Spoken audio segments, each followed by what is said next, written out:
Assalamualaikum warahmatullahi wabarakatuh. Oke, mari kita lanjutkan pembahasan soal dari X ini ya. Sekarang nomor 18.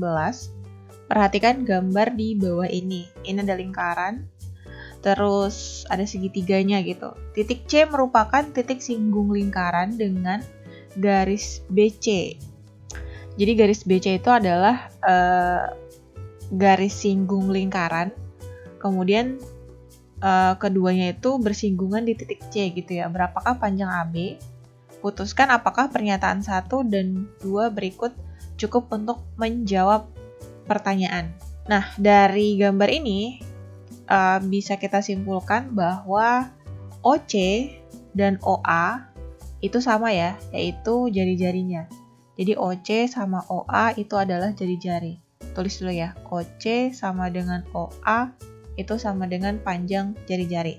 Terus dari dua pernyataan ini, yang pertama kan ada pernyataan yang kedua nih. Luas lingkaran itu 36 pi cm persegi. Nah, dari luas lingkaran itu apa sih rumusnya? Pi r kuadrat ya. Pi r kuadrat gini sama dengan 36 pi. Otomatis dari sini kita akan peroleh nilai R. Ya, jadi nanti OC-nya tahu, OA-nya tahu.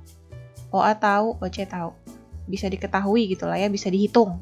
Nah, terus dari pernyataan yang pertama, luas segitiga OBC.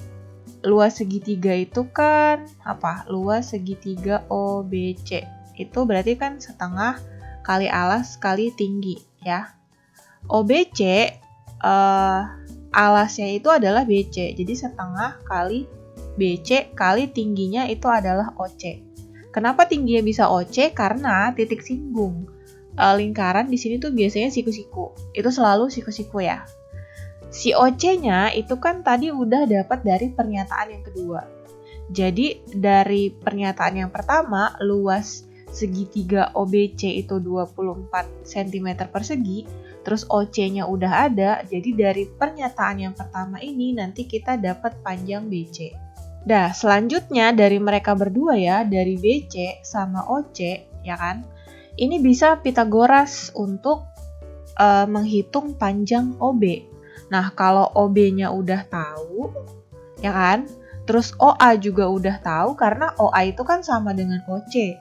Sama dengan jari-jarinya yang tadi udah didapat dari pernyataan yang kedua.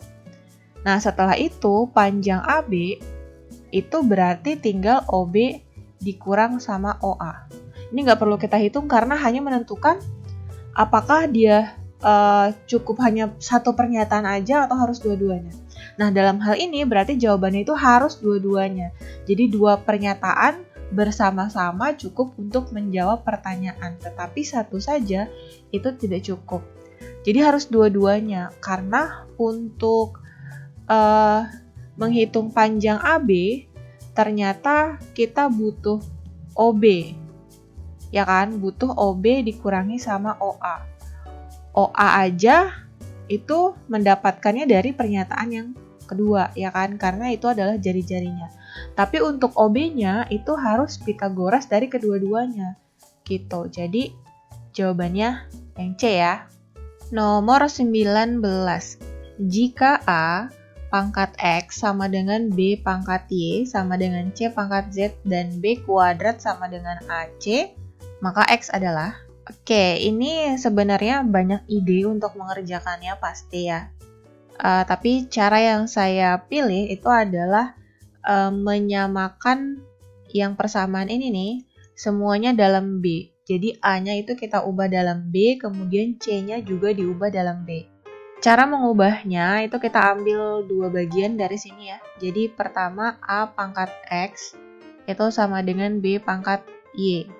Nah, kedua ruasnya kita pangkatkan 1/X gitu.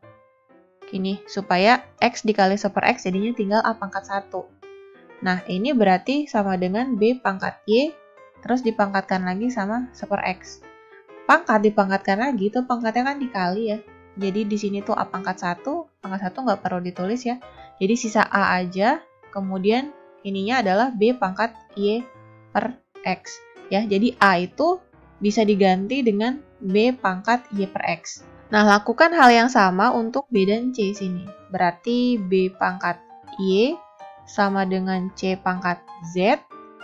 Nah, ini supaya C-nya sendirian, jadi nggak ada pangkatnya, berarti kan dia harus dipangkatkan dengan 1/Z.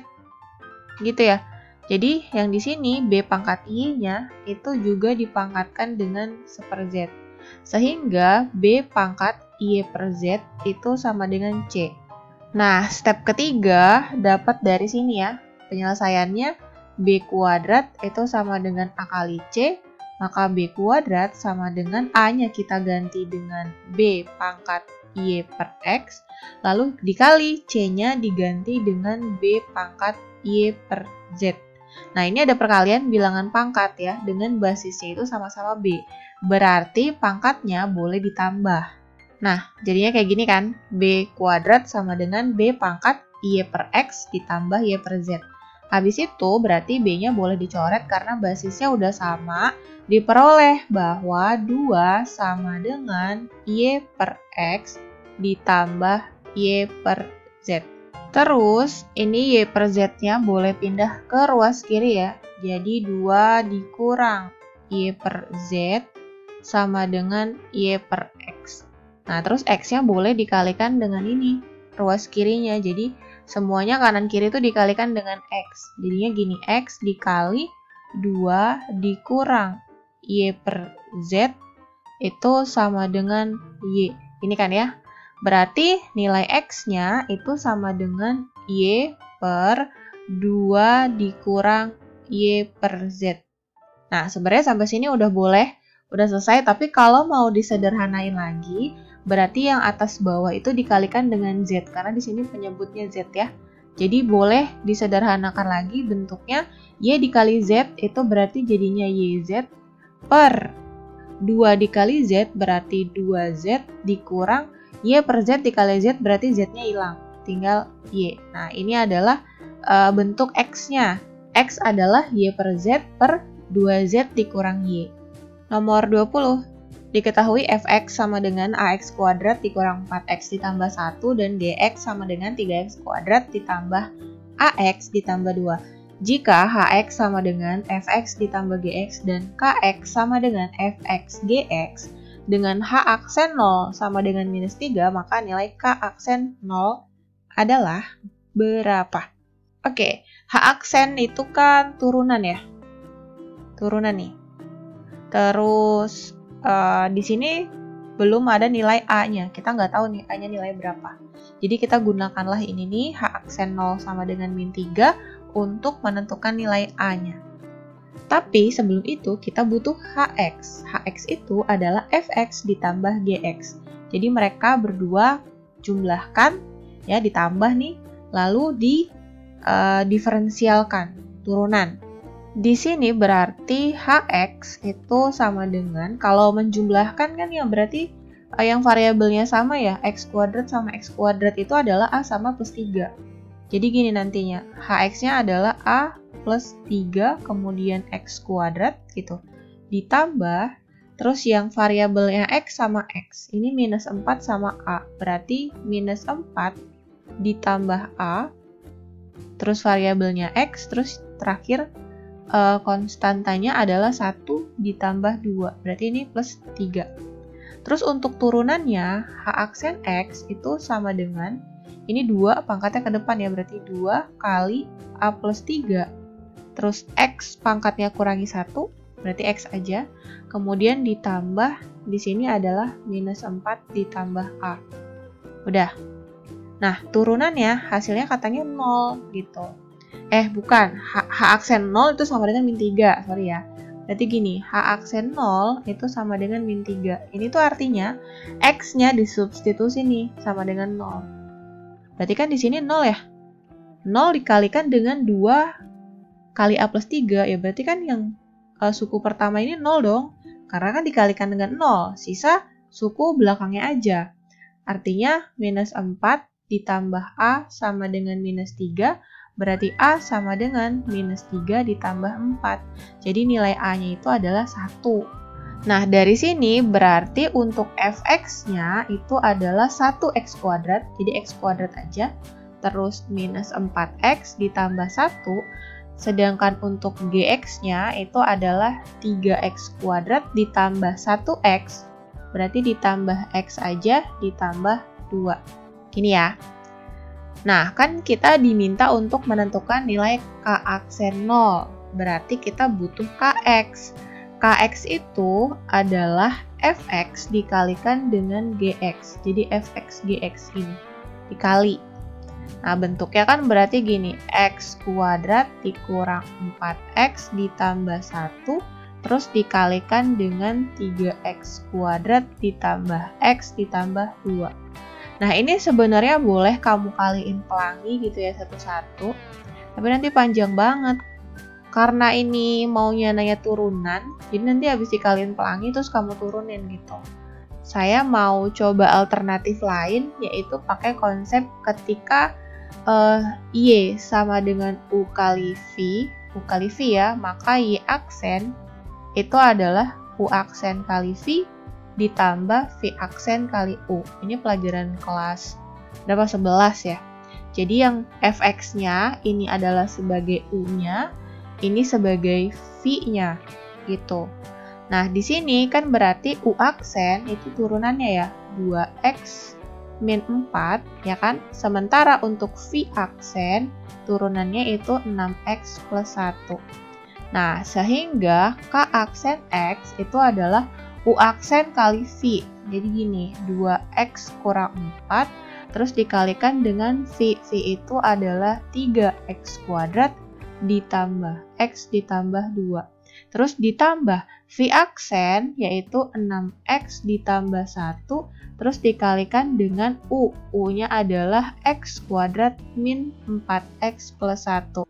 Setelah itu baru kita substitusi x-nya sama dengan 0 ya, karena yang ditanya adalah nilai k aksen 0. X-nya di sini 0, berarti ini paling depan tuh sisanya minus 4. Dikali 0, 0 tambah 2, berarti 2. Kemudian ditambah 0 tambah 1, berarti 1. Terus dikalikan dengan 0 kurang 0 tambah 1, berarti 1 ya. Minus 4 dikali 2 itu minus 8, ditambah 1 kali 1 itu 1. Minus 8 ditambah 1 sama dengan minus 7. Jadi nilai K aksen 0 adalah minus 7. Oke, kita lanjut. Nomor 21. Jika bilangan 4 angka P387 kurang dari 5.000 dan akan bersisa 3 ketika dibagi 9, maka nilai P adalah... Oke, sederhananya gini. Berarti untuk P387 kita kurangi 3 dulu ya. Nah, jadinya P adalah P384 gitu. Nah, si P384 ini dia akan habis dibagi 9 tanpa ada sisanya.